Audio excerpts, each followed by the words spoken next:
I know the work that you're focusing on is so much aligned because you're helping women to become more powerful, especially in their leadership, helping guide them to find a way to do that without having to fit into a mold of something else. We'll go into that for sure. But first, want to ask you, the biggest important question of what is your work right now? Why are you working in this area? Why is it overlooked? Why is it so important to you?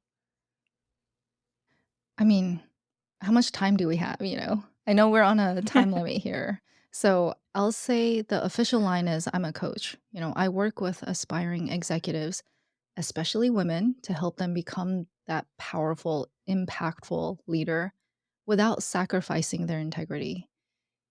But the unofficial line is I would say I'm a truth dealer, which sounds super corny. I know, but so much of my work has really pivoted around me offering these observations that can sometimes be really hard for my clients to hear. So, for example, just this week, one of my clients, I pointed out that she turns to work as like a self-soothing mechanism, right? It's her Mm. coping skill for feeling like she's worthy.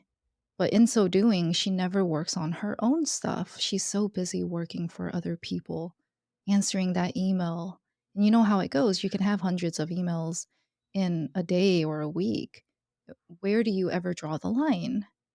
And, the personal story for me is I have always felt awkward. I'm Korean American, and it's very strange because in the Korean culture, you're expected to have this emotional intelligence. You're expected to be confident. But no one actually teaches you how to be those things. They don't teach you how to read the room. You're just expected to know. So I've always felt incredibly uncomfortable in the workplace, never sure where the boundaries were, didn't know how to speak up for myself because I was always terrified I was going to offend somebody. And so, of course, I was a total people pleaser. And that's just not how you get respect, right? And so, as a woman, if you want to become that leader, if you want to get to those executive positions, you cannot be a people pleaser.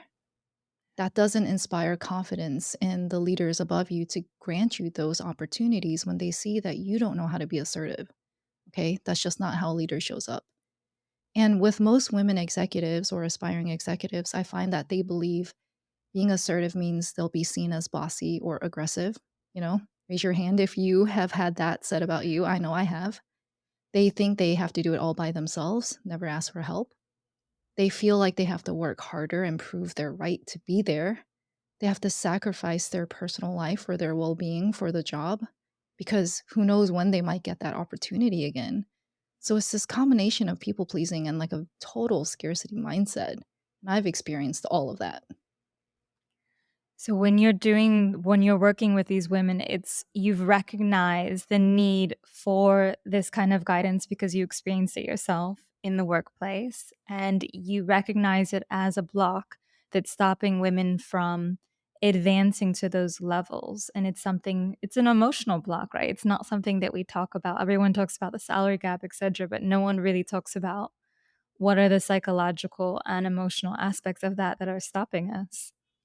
Yeah. And that's a really good recap. And what's really funny, quote unquote funny, not really funny, is when I work with people, whether they're a business owner or, someone in the corporate world, every single person wants to focus on what they have to do instead of who they are, right? They don't want to get into what I call the muckety muck, like the icky, horrible stuff you secretly think about yourself or how you feel about yourself. And I know you've seen this in the work you do with women with their body image. Yeah. What are some of the, if you feel comfortable sharing, and of course, no names at all, but what is some of this muckety muck? What are some of these really ugly realizations that people come to share with you? And it can be in specifics or generalities, whatever, you know, continues to preserve your client's confidentiality, but just for people listening, because I know will resonate. For sure. I'll start with myself. One of the hardest things ever for me to admit was I felt like there was something wrong with me. I felt like there was something so deeply wrong with me that I could never learn, that I could never get better. no matter how hard I tried. And that's something that I found really hits hard across the board with most people. You will find that a lot of people are very good at turning a confident face to the world. But when it's time to really look in the mirror, they don't want to go there. They don't and are unwilling to admit that they actually fear that there's something wrong with them.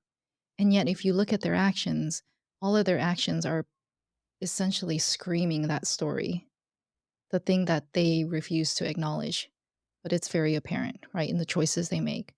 So, for example, like one of my clients who's so busy working for other people, doing all the things, and she shared this incredible metaphor. She said she felt like she was always blowing up other people's balloons, but when it came to her balloon, she had no breath left. And that just that was so hard for me to hear. And yet I know that's not an uncommon experience for so many women out there, especially women who have families, women who are mothers. Women tend to be the caretakers. And I think women in general just struggle with this unrealistic expectation. They have to be the superhero for all the people in their life. They have to be that ultimate caretaker, the perfect person who's always there for everyone. But when it comes to themselves, who's going to be there for them? And, they may take on some sort of martyr complex, even, right? They may feel like they have to, they're supposed to. And this is what being a good person means. So I find what people pleasing, it can be incredibly hard to start to unravel some of these pieces because so much of that is really bound up in the idea of this is how a good person is supposed to act.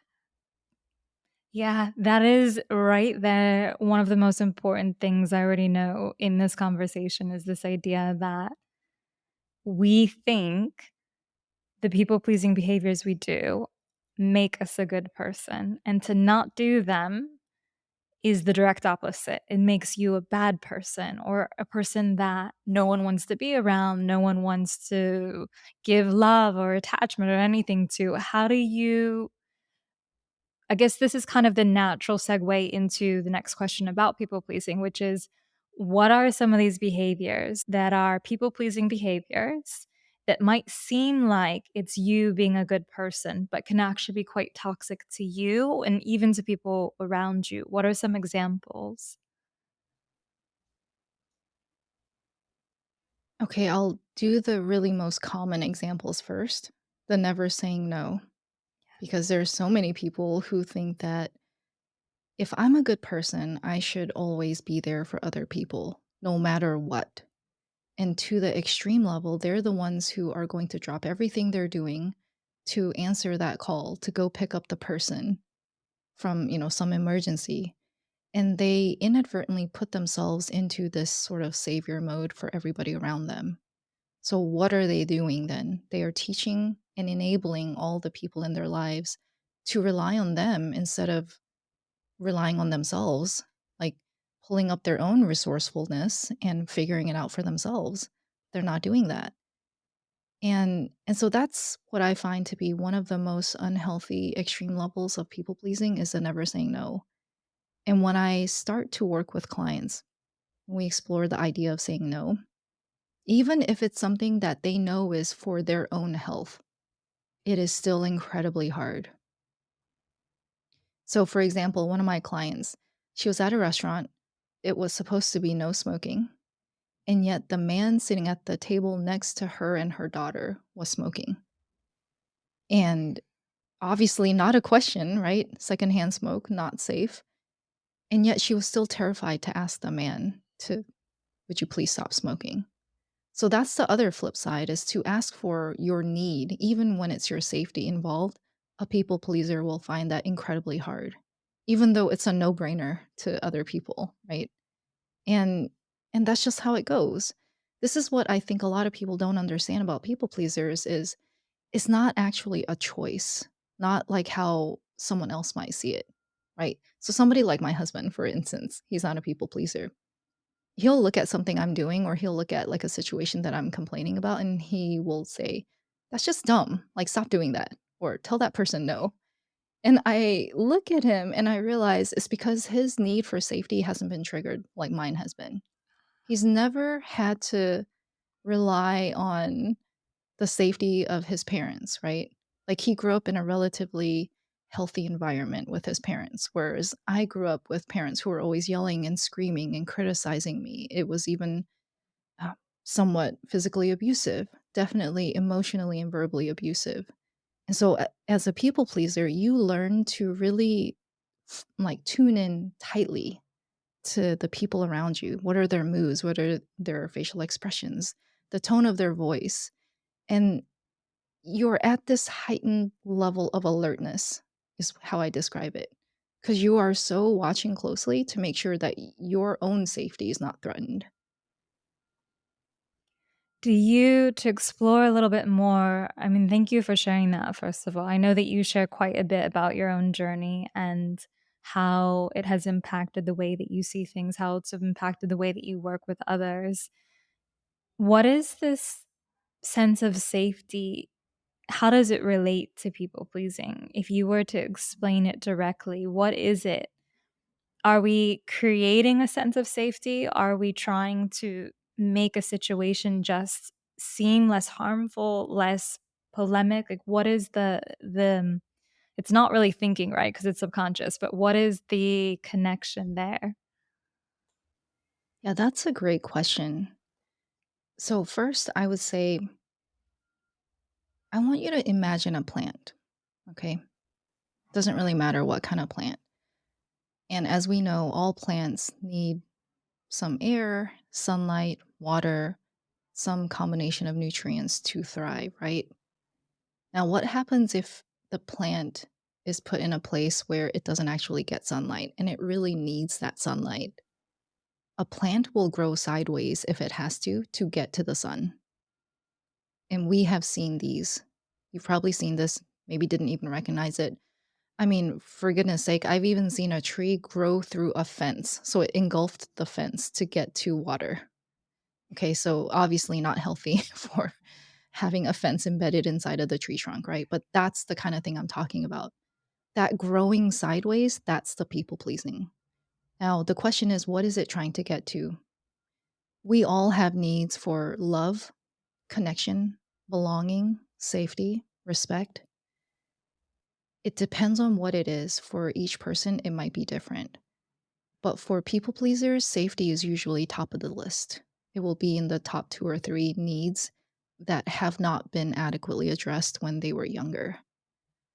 And so when we think about people pleasing, it is like that band aid. That's their means of getting that safety. That's how they have learned to get love or connection by doing for others, even when they don't really want to. But it's really that possible loss of a relationship, that's when that triggers that need for safety. The possible loss of a job. You might think that your boss looked at you funny and you're like, oh crap, is my job in danger? Maybe my position's about to get cut, right? So if you're in the habit of interpreting looks, or maybe you said hello to someone and they didn't say hello back, and then you're thinking, gosh, they must be mad at me. I have to stay in good terms with everybody. You're most likely a people pleaser who is trying to address your need for safety.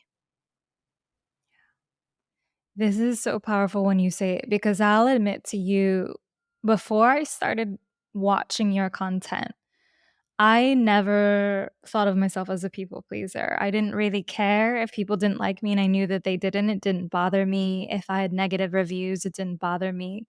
But then when I thought about certain situations, like I wouldn't want the person at the laundromat to not think good of me when I go to pay, or I wouldn't want XYZ person to think this way. So I wouldn't want to address a situation in a conflict way. It just opens up the levels of this, doesn't it? That there's so many nuances and you can be a people pleaser in so many different ways. Yeah, that's totally true. And it's it's a thing. I would say one of the biggest myths out there is that you shouldn't care what other people think about you, right? How they see you, how they perceive you. But my God, the honest truth is we all care, at least to some degree. because unless you're some hermit living on top of a mountain by yourself, right? You have to get along with other people. That is a skill you should cultivate. But when It's you a start survival to skill. yeah, exactly. It is a survival skill. And then in the work you do, right, with so many women and their self body image or their self love, like how much of that is coming from how they're trying to contort themselves into some outdated notion of this is how a woman should look. This is how a woman should be. Like I'm sure you've heard a bunch of stories from the people you've worked with. Like what would you say are the most common things you hear? Well, it's interesting because it's very connected to safety, as you said, because for many people, safety, for women especially, is desirability. If I'm desirable, I am socially accepted. If I'm desirable, I know that I'll find a partner. If I'm desirable, I'm treated better.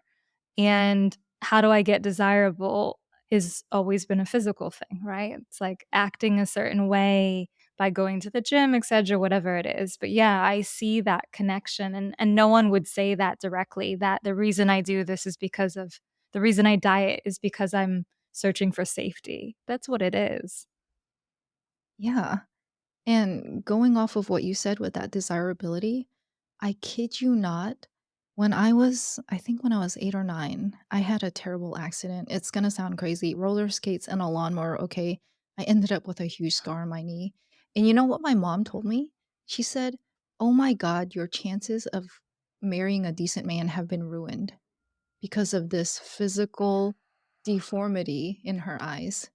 And it's just a scar that's about like this long, right? It's maybe an inch and a half On long. your knee.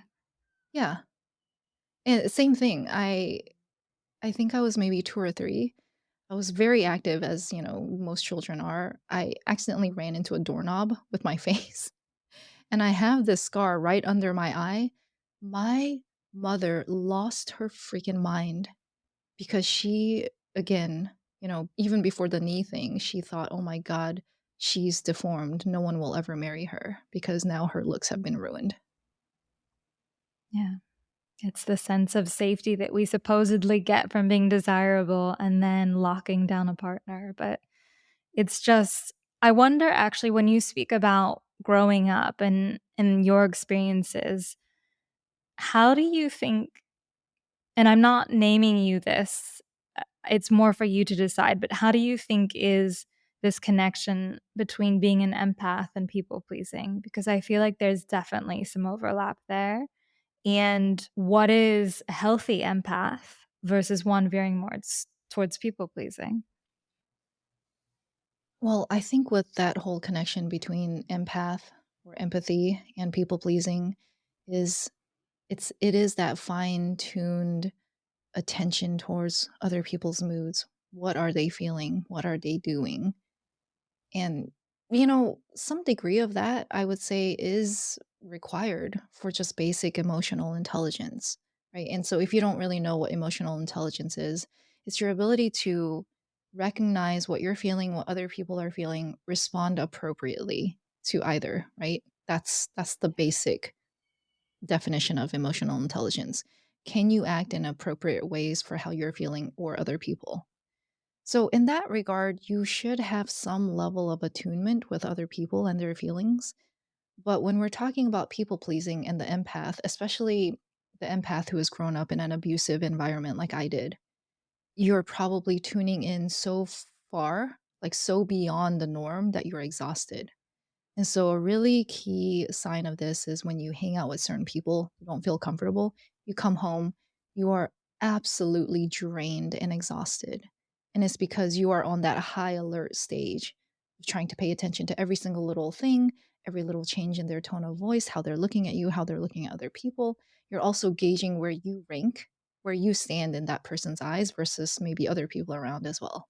So, it's a constant assessment of threat, and that's where it starts to get into the unhealthy range, is when you've reached that total point of exhaustion. And then if you start to make your choices based on that perceived threat, even though you don't really have any real evidence. So, perfect example, I have clients where sometimes they message me. I'm a terrible texter, okay? I'm going to say it just right out there. my toxic trait is I will start to type out a message and then forget to actually send. But it's not like I'm trying to ignore you. Some of my clients will then think I'm mad at them. So that's classic people pleasing and, some of that unhealthy empath behavior.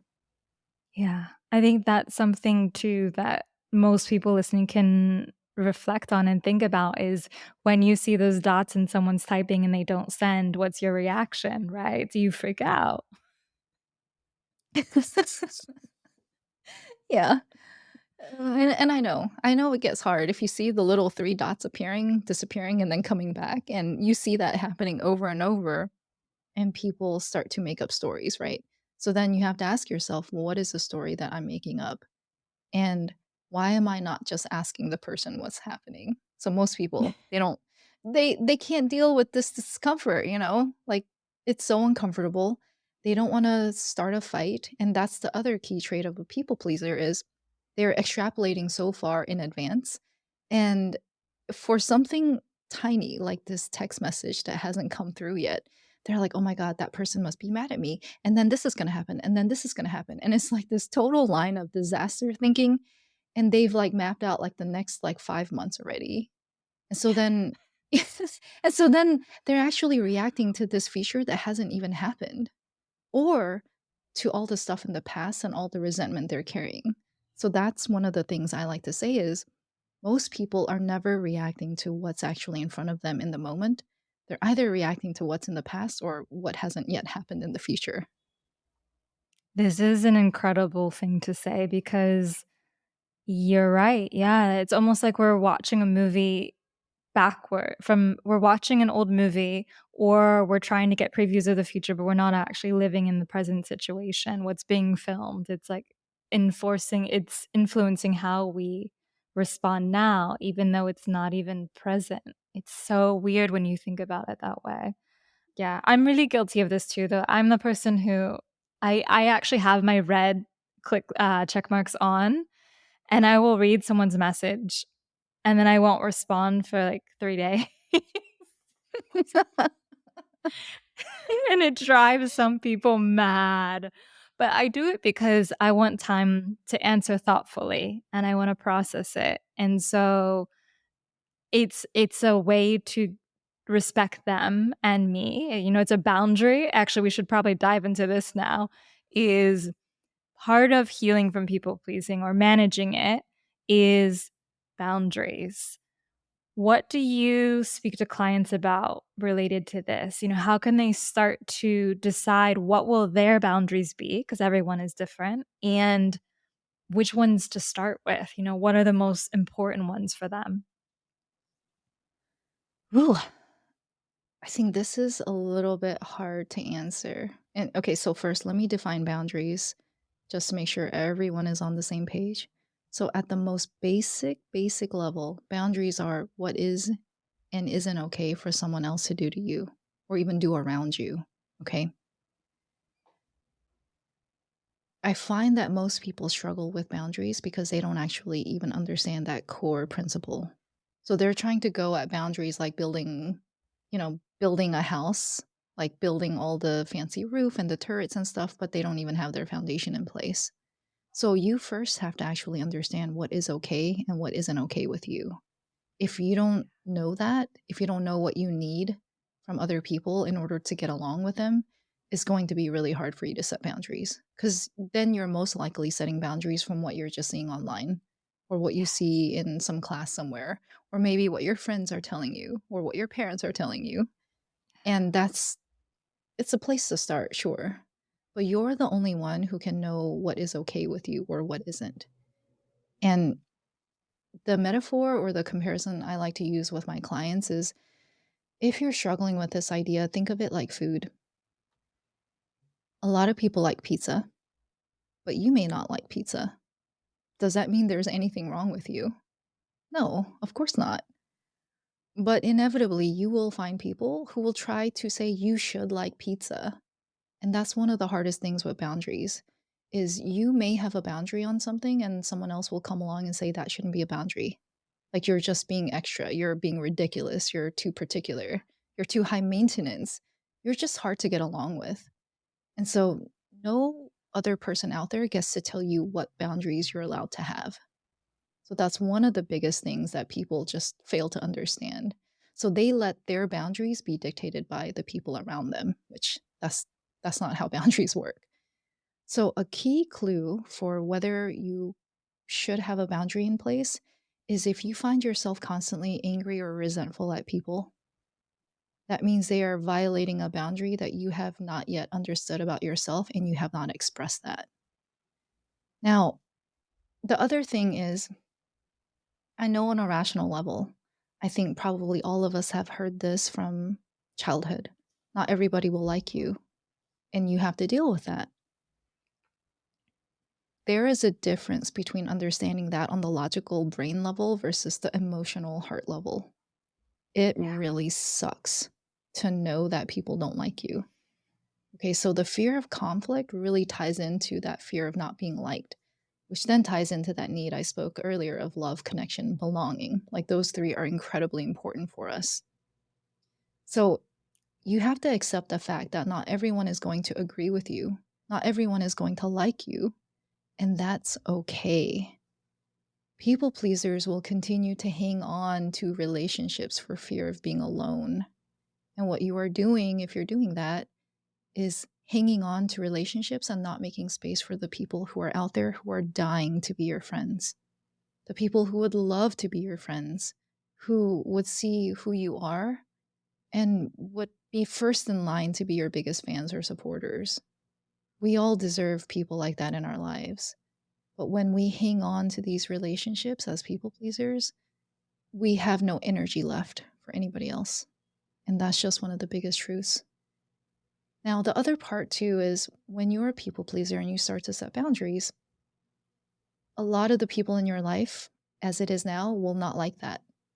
Obviously, because they are probably the ones benefiting from you not having boundaries. Some people are going to have a problem. Some people will probably tell you, oh, you think you're big stuff now. Oh, somebody's suddenly selfish or somebody's got a big head. I've heard all of these things. And again, that's just how it is. And I like to say boundaries are like you getting on a train. You're getting on a train, you totally intend to get to some destination. Some people will want to get on the train with you, and that's great. They're going in the same direction as you. Other people will want to get off the train, and also that's great. It's better for you if they get off. So that's, I would You say can in a only hold nutshell, so like, many people. yeah, yeah, exactly, right? We don't have infinite time. We don't have infinite energy. And if you find yourself tired or drained by spending time with certain people in your life, they're probably people who you should maybe think about escorting off the train or minimizing their space on your train. Yeah, I love this idea actually of minimizing space because that's something that doesn't get talked a lot about in the self-development space. It's very black and white at times and very dogmatic of if they don't work in your life, kick them out. But no one talks about, well, what if that's a relationship that you can't immediately kick out? What if that's a relationship that maybe you don't want to forever kick out? You can minimize the space. Can you talk a little bit about what that might look like? Oh, you're really serving up the curveballs for me here today. I love it. I love it. You can handle it, you got it. I would say probably the two biggest areas for people where you have to minimize because you can't just cut those relationships out of your life are going to be family and coworkers. You don't really get to choose who your family is. And I know a lot of people won't agree with the approach I've taken with my family. I don't speak to two of my siblings. I do speak to my parents. My parents are incredibly overbearing. They are hard to deal with. I love them to death, but those things are also true. I find with my parents, this is going to sound terrible, but literally did not start setting boundaries with them until I was like 39, 40. I was terrified.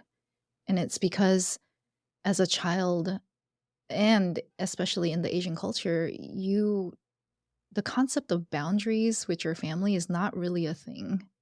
I remember trying to discuss boundaries with my mom. I don't know if you've ever had this conversation, but my mom was literally like, you could see her brain was struggling with this conversation. She was like, "Boundaries?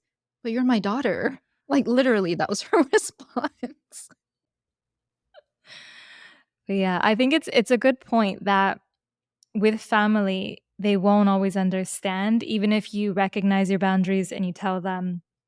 Now, the coworker one is one I really want to ask you about in particular because some people might say, you know what, I'm going to cut off my family, fine. But when you're in a job, if you don't want to quit, how do you manage that with the coworkers? That's not as easy, especially if it's more than one. You know, if it's someone on your team or it's your boss or whoever it is, how do you manage that situation where someone is infringing on what you know to be your boundaries or what you feel uncomfortable with? I say with family and coworkers, the approach isn't too different. So you do need to speak up for yourself, right? Like, "Hey, I thought we discussed this. I'm seeing this is still happening. Would you think about doing it this other way? Or would you think about whatever, was previously discussed?" You need to actually say, like, come out and say point blank, like, this isn't okay. And here's the thing, okay, most people out there, they don't want to be assholes. I hope that's okay to say on your podcast, but they don't want to be jerks. Some people are just that lacking in awareness. I find what makes this interaction so hard, again, right? That extrapolation into the future is the people pleaser tends to be really angry. There's a lot of resentment because they probably didn't address this and nip it in the bud in the beginning. So, what's most likely happening is something that has been going on for a long time. And now they've got all this bottled up rage. That's hard. So, I would say one of the approach that I took for my mom, but also for any coworker person out there that I just don't like dealing with, I pretend like they're a stranger. And I'm saying this because at a certain point, I realized that I'm actually more prone to treat a stranger with more grace and compassion than I treat my mother. And it's because of all of that built up history, that baggage that we carry. So if I imagine this person in front of me to be someone I just met today, how would I be speaking to them? Probably not with this attitude in my voice. Probably not so aggressively. I would probably take the time to explain and say, "Hey, looks like, we have some wires crossed. Would you mind doing it this way?"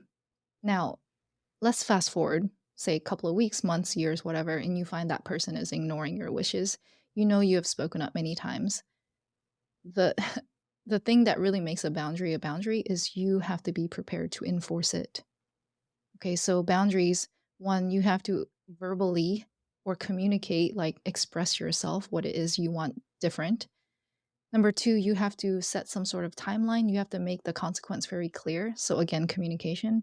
And number three, you have to be ready to enforce that.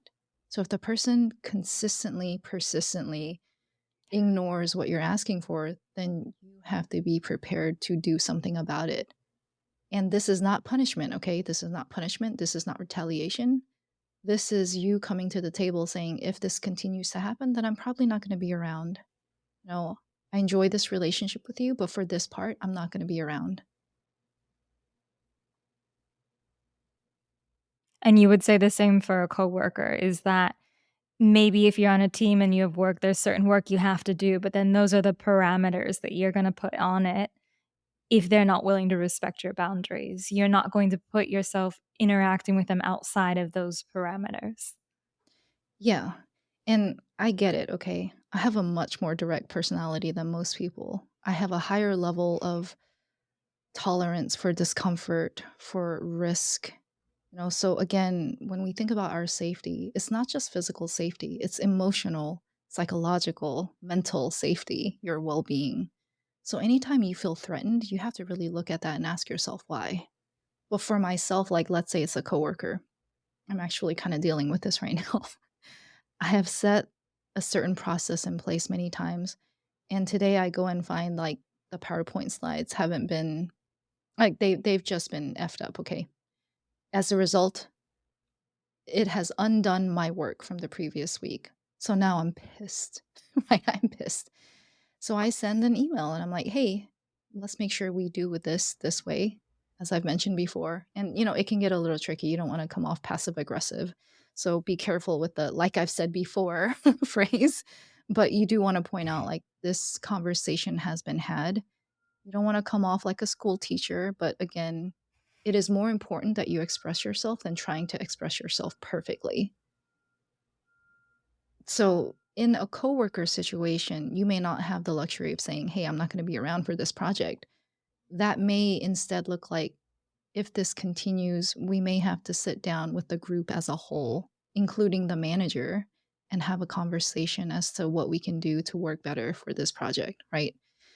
And so that's carrying this consequence of possible public reprisal, right? Public consequences. No one wants to look bad in front of the manager.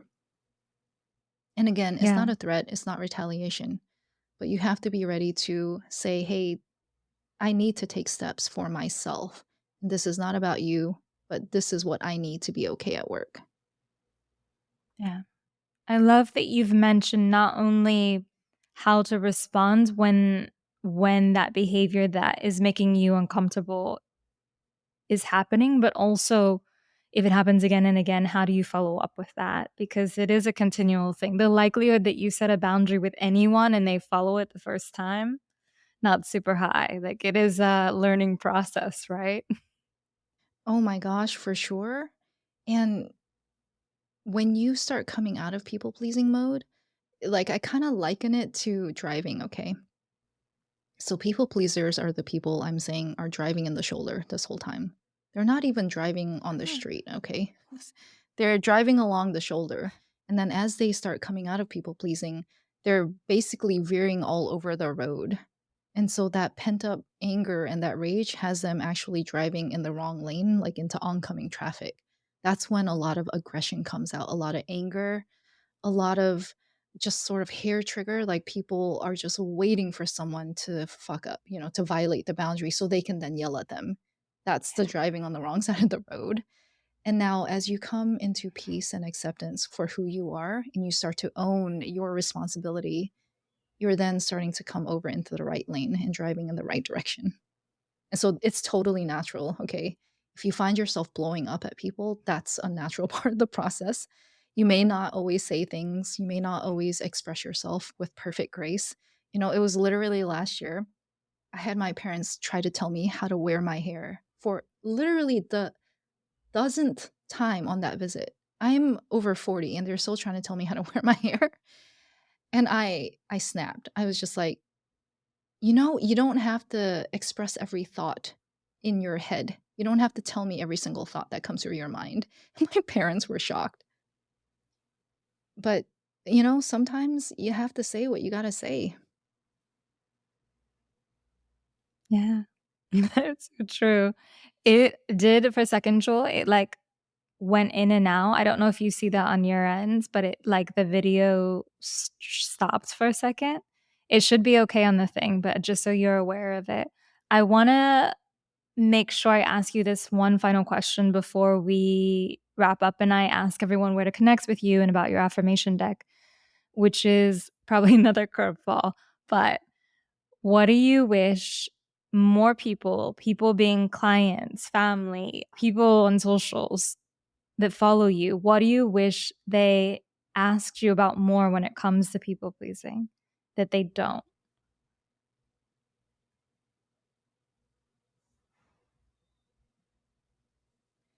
I would say I wish they would have asked I wish they would ask me about their needs, because I have found that until you really understand what your needs are, and I'm not talking about what you think you need.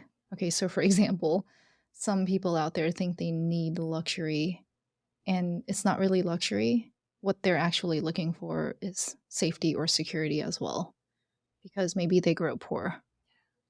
So you should understand your needs because that's really what makes you tick. Whatever you didn't get enough of when you were young is most likely what's driving your unconscious behaviors now, your choices. And that is so much of what drives people pleasing today. It's a really hard question to unravel. So most people are coming at people pleasing from like the outside. You know, they're like, I'm going to set boundaries and I'm going to be a strong and confident, powerful woman. And I am all for that, man. But you got to think about healing the root. If you really want to get there, you have to really address those roots. So that's what I would wish clients would understand or ask me about. Yeah. I love that because in this episode, you've done that a few times. You've mentioned how let's back up and ask this question first. What do you feel that would create your boundaries? What do you feel about this? I think bringing it back to their experience first before they're taking in outside wisdom, which makes sense when you say it out loud, but when we're doing it in practice, it's really different. As a final question for you, where can listeners connect? If you want to also talk about your amazing affirmation deck and the different ways that people can maybe work with you.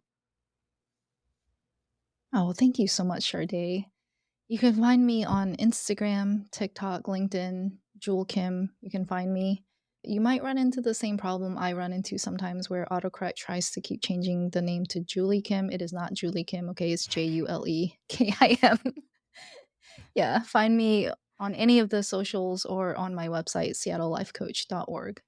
And as for my affirmation deck, I will hold it up here just very briefly. Self love affirmations and reflections. You can find these on Amazon in the US. And these are, I would say, this is the physical embodiment of the work I've done throughout my entire life. It's the work I've put in with my clients. So it's not just from my journey. This is a result of the work with hundreds of clients. If you don't know how to love yourself, if that idea is just like a big blank spot in your head, if you've watched that scene on Friends with, Bruce Willis where he's standing in front of the mirror saying, "You are the man," and you thought that was just bonkers, you might want to check out these affirmations. These aren't affirmation cards like what you typically find. There's a whole reflection piece on every single card. It will help you think through it. It's not just pretty words. That's beautiful. And I'm going to include links for all the ways to connect with you, but I also encourage people to look at the affirmation cards as maybe not just for themselves, but for people they love, a holiday gift since we're getting to the holidays that can really help someone. And it's maybe something they wouldn't buy for themselves, but that could make such a difference for them. I think those are kind of the best gifts, are the ones that people wouldn't have thought about, but really change the way they view themselves. Oh my gosh, that's so true. And this morning, like I literally was saying, because of how I grew up with very critical parents, I definitely had perfectionistic tendencies. And one of the clear signs of somebody who could benefit from these cards is if you have that friend who they have a tendency to say really mean things to themselves, like, God, I'm such an idiot. And they act like it's no big thing. It's not a big deal. You hear them talk to themselves like that all the time. They're a perfect person who should have these cards. It's a great example. Yeah. So you guys have heard it here. These are the different places to connect with Jewel. And I want to thank you for coming back on the show whenever. Well, this is the second time having you on the show, so I can't say whenever, but from our last conversation too, I feel like there's so much to reflect on. There's so much to think about. And I love that you're positioning people in a place to become more powerful. So thank you for the work that you're doing.